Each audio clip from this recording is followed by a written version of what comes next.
Казахский язык – один из самых богатых языков мира, уходящий корнями в глубокую древность и имеющий лингвистическую и культурную преемственность с древнейшими цивилизациями. Ценные сведения о его происхождении, древних особенностях и цивилизационной роли можно найти в различных научных исследованиях, исторических источниках. На сегодняшний день все большее количество исследований выявляет связи казахского языка с шумерской цивилизацией. Шумерская цивилизация, существовавшая приблизительно в 6000-3000 годах до нашей эры, признана одной из первых известных обществ в истории человечества. Шумерский язык был основан на агглютинативной системе, при которой новые значения образовывались посредством добавления суффиксов и окончаний к форфемам. Это основная характеристика и тюркских языков. В 1856 году исследователь Эдвард Хингс впервые доказал агглютинативность шумерского языка. Это открытие заложило основу для выявления структурных сходств между шумерским языком и скифо-сакскими, тюркскими, в частности, казахским языками. Советский ученый В.И. Авдеев в своем труде «История Древнего Востока» отметил наличие тюркских элементов в языке и культуре шумеров. Немецкий археолог Курт Вальтер Керам в своей книге «Боги, гробницы и ученые» пришел к аналогичным выводам о шумерской цивилизации и ее языке. Выдающийся казахский поэт и мыслитель Олжас Сулейменов в своих работах неоднократно подчеркивал лингвистические параллели между шумерским и древнетюркским языками. Дополнительные доказательства этих связей предоставляет генетическое исследование, проведенное А.А. Клёсовым и группой советских и американских генетиков, показавшее наличие сходства в ДНК между шумерами и тюркскими народами. Этот факт свидетельствует не только о лингвистической, но и о генетической преемственности, подтверждая, что тюркские народы, включая казахов, поддерживали биологические и культурные связи с древними цивилизациями.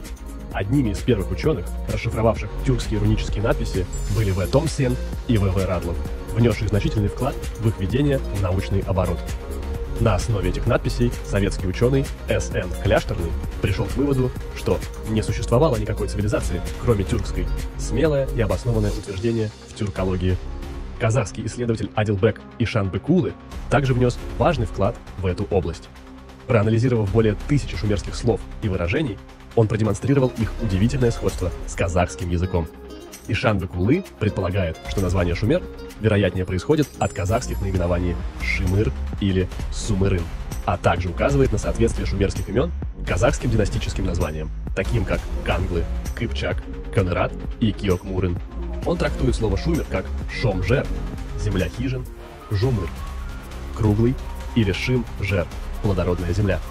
По его данным, шумеры называли себя свободными людьми святой стороны или владыками мира, то есть ханами, и у них существовало государство под названием Казах, что соответствует основному значению слова «казах» – свободный человек. Шумеры обозначали свой язык словом «эм», что означало язык знаков, жестов и исцеляющих свойств. Они также называли его языком церемоний – сал-тили, и языком песен – жир-тили, что созвучно с глубокими поэтическими и музыкальными традициями казахского народа. В заключение, изучение связи казахского языка с древними цивилизациями – это не просто исследование лингвистической истории, но и путь к познанию национальной памяти и культурного кода казахского народа.